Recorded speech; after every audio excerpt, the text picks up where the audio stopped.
if we think about food, right, and the impact that food has on the body, right? And I mean, I know for myself, if I eat refined sugar or gluten, within 30 minutes I could take a nap. Like, and like I could like out cold take a nap, and I can clock it. I'm like, oh, I ate it 30 minutes ago, right? But I think about so many people that we have coming in that are like, their bodies just aren't feeling good. You know, they're really struggling. You know, food is a challenge, whether or not it's because they don't know what to eat, or there's a history of eating disorders, or like disordered eating, emotional eating, you name it. Right? But what, like if we think about inflammation in the body, what does that look like? How do we know if our bodies are inflamed? You could actually see that in the symptom picture, and you could also see that in there's some markers that you could check for in blood work as well. So, so going back in terms of what you were saying, how if you notice that when you eat gluten, you feel tired. We use the terminology food sensitivities, and so that is. Don't tell me I have a food sensitivity. Oh, I didn't say that. No, I didn't say that. I'm just, you know. As I eat my gluten right now. No, I didn't say nothing like that. But you know, but you know, that is something that we often can look at. But again, like I said, I always usually look to see if there's deficiency first. But yes, there are certain foods that, for some people, they don't react well to. Now, in terms of inflammation, that's your body response to the food. And inflammation can be expressed in different ways. And so that could be body pain, that could be headaches, that could be stomach pain, that could be, again, other digestive issues. There's a lot of different things to unpack. In terms of mental health or anxiety, things of that nature, or depression, or the other issues connected to mental health, then that's where the brain-gut barrier sort of, you know, are you getting the nutrients that you could consume to help to support the brain to help function healthy if you can't tolerate them, right? So you can't assimilate what your body can't tolerate, and therefore you're creating a deficiency picture. So that in itself, outside of just the inflammation piece. I hope I'm making sense. I think so, yeah, and I can see how that's connected in terms of if you're not getting the right food, you might be more stressed or more tired. You're more stressed or more tired, you tend to make poorer choices with your food, right? So things start to bounce around really quickly, and I can see how people could kind of get stuck in a cycle. How do people get unstuck from like eating cycles or, Okay, that's where I refer to you guys. Shoot, I was supposed to know. Oh boy. Yeah, Yep, you're up, Nick. Because I find that there's, especially when a lot of patients I see with mental health issues, there is this barrier with food mentally. So. And that's something I admit that's not my specialty, you know, and I'm more than happy to say, hey, okay, see Nick or see Julie.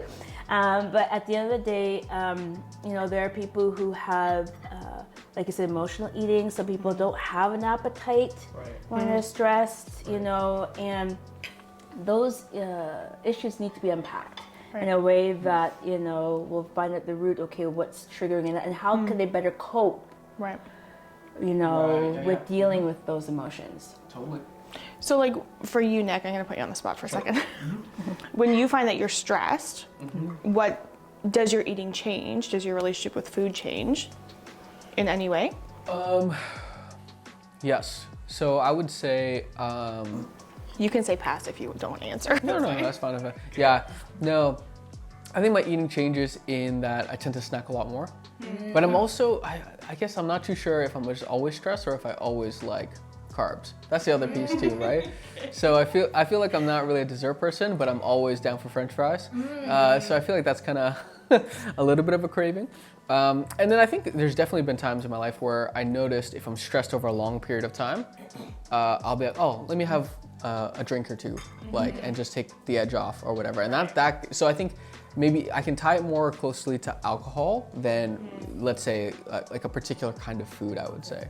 Actually, could I tie into, so what I've noticed with patients who are feeling stressed or any other emotion that's going on is that they the last thing they sometimes want to do is to make another decision. They're already feeling overwhelmed and they don't know what choices to make, or they don't feel like they have the energy to put into making the appropriate food. Yeah. And so what's the easiest thing to do? Well, you pick up your phone and, and then you order whatever you want, and of course it's going to be the ones that not going to be the most, healthiest choice. Right. But it's the easiest choice to make in the moment when you're feeling overwhelmed. Totally. I think one of the ways I hacked my own eating, I don't know if this has worked super long term, but what I'm trying is I just decided my own menu. I'm like, this is what I have for breakfast. These are my 2 options for lunch. These are like my 3 options for dinner. And it made grocery cooking easier, and because I can't do the meal prep thing, but I'm like, at least if I'm not thinking, oh shoot, it's 5:30, I haven't thought about dinner. If I want to cook this, I gotta go to the grocery store. So I kind of have tried to do a lot of the thinking and limit my choices, and that way when the time comes to make a decision, I've given myself 3 options that I already designed to be good 3 options for me. So, I'm enjoying it right now. So who knows, maybe check back in a couple of weeks and see if I'm still doing it. But it has feel like it's freed up like the stress around dinner and the stress around cooking. And I feel like if I do want to order in, it's because I truly got caught off guard, not because I habitually got caught off guard. So that's been a huge help for me. Super smart move. Yeah. That's good. I like that idea. Are there any hacks that you've had to implement structurally for either eating, exercise, sleep? Well, actually, the eating part, I agree with you. Having actually quick and easy options that are healthy, that you could get at the grocery store, that doesn't require any cooking, but it still will provide a healthier choice than, let's say, hamburger with fries and it's loaded with a whole bunch of My box of goodies. Cheerios. Or something of that nature, right? Sure. So definitely, I'm a big fan of also meal prepping and just having some ideas of what you already want to prepare for the week, and actually doing it on the weekend. So some people say, the week is busy. True. So they're doing their meal preps during the weekend, and it's nothing fancy. It doesn't have to be, but just having some of the key basics are very helpful.